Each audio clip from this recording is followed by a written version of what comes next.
Hey everyone, welcome back to the channel. I'm so excited to have you here today because I have something special for you. An interesting story that's not just fun to listen to but also a great way to improve your English. So, what's the goal of this video? Today, we're focusing on listening practice to help you understand spoken English more naturally. But that's not all. If you want to take it a step further, you can also practice shadowing with me. What is shadowing? And why is it so effective? Shadowing is an amazing technique to improve your pronunciation, rhythm, and intonation. It's super simple. Here's how you can do it. First, just listen. Pay close attention to my pronunciation and the way I say each word. Next, listen again while reading the text on the screen. This will help you connect sounds with words. Finally, repeat after me. Try to match my pronunciation, speed, and tone. You can pause after each sentence and say it out loud. Think of it as an exciting challenge. Listen carefully and repeat with me every time I finish a sentence. The more you practice, the more confident you'll become. Are you ready? Let's get started. This all started a few hours ago. I had just arrived in California, exhausted from my long flight. I was here to visit my grandmother. And while I was excited, all I wanted at that moment was to check into my hotel and rest. I hopped into a taxi. And the driver, a friendly older man, smiled at me through the rearview mirror. "First time in California?" he asked. "Yes," I nodded. "I'm here to visit my grandmother." "That's nice. Enjoy your trip," he said warmly. When I finally reached the hotel, I checked in, grabbed my key, and headed straight to the elevator. But then, a problem hit me. I needed to use the restroom. Luckily, I spotted a sign that said, "Restrooms, down the hallway." I walked quickly and saw two doors, men and women. Just as I reached for the handle, my phone buzzed. It was a message from my grandmother. "Hi, sweetie, are you at the hotel? Call me when you can. Love you." I smiled, distracted for just a second. And without thinking, I pushed open the door and stepped inside. Something felt off. It was too quiet, too empty. I glanced around. The sinks, the mirrors, the hand dryers, everything seemed normal.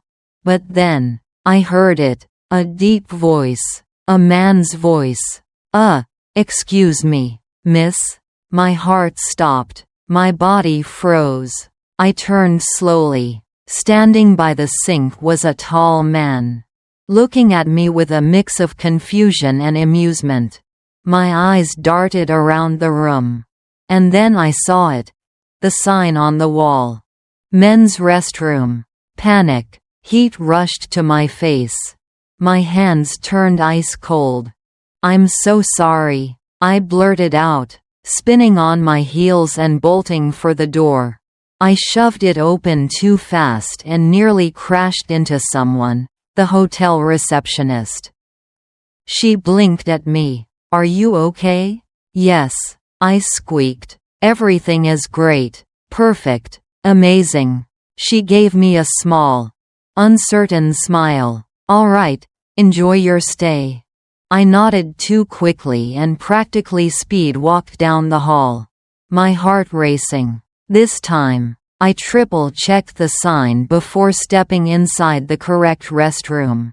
I splashed cold water on my face and stared at my reflection in the mirror. My cheeks were still burning. I let out a small, embarrassed laugh. Well, that was awkward. At least no one else saw it. Or so I thought. As I stepped out, my stomach dropped. There he was, the man from the restroom, standing in the hallway, looking right at me. I wanted to disappear, maybe dissolve into the floor. But instead of looking annoyed, he smiled. "Hey, don't worry. Happens all the time." I let out an awkward laugh. "Yeah, thanks." Then he glanced at my backpack. I think your bag is open." My eyes widened. I looked down. My backpack was unzipped, my wallet, my phone, my hotel key all dangerously close to falling out. I quickly zipped it up, feeling even more embarrassed. "Oh wow, thank you." "No problem." He chuckled. "Have a good night." "You too," I said, eager to escape. I hurried to the elevator and pressed the button way too many times. The doors slid open, and I stepped inside, finally able to breathe. But just as the doors were about to close, a hand stopped them. I knew before I even looked. It was him. I almost groaned out loud. He stepped in casually, pressed a button, and leaned against the wall. Floor 4. I glanced down at my key. Oh no. Floor 4. This was never going to end. The ride up was painfully silent. I avoided eye contact, staring at the floor like it was the most interesting thing in the world. When we reached our floor, I practically ran out. "Okay, bye. Have a great night." I heard him chuckle. "You too." I darted down the hallway, found my room, and shut the door behind me. Finally, safe. That night, I called my grandmother. "Hi, sweetie," she said warmly. "How was your day?" I sighed. "Well, I made a small mistake." I told her everything. Every detail. Every awkward second. She listened. Then, she started laughing.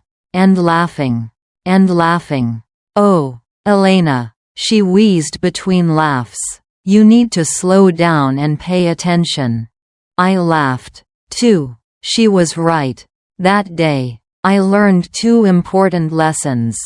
Always check before entering a door. Slow down. Life moves fast, but if you rush too much, you might just end up in the wrong place. And if you're lucky, someone will be there to remind you. Thank you so much for practicing with me today. I hope you enjoyed this story and picked up something new along the way.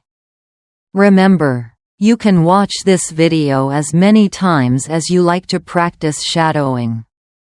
The more you repeat the story, the more natural your pronunciation, rhythm, and confidence will become. If you found this video helpful, don't forget to give it a thumbs up and share it with your friends. And of course, hit that subscribe button for more fun and effective English practice. See you in the next video. Keep practicing and keep improving.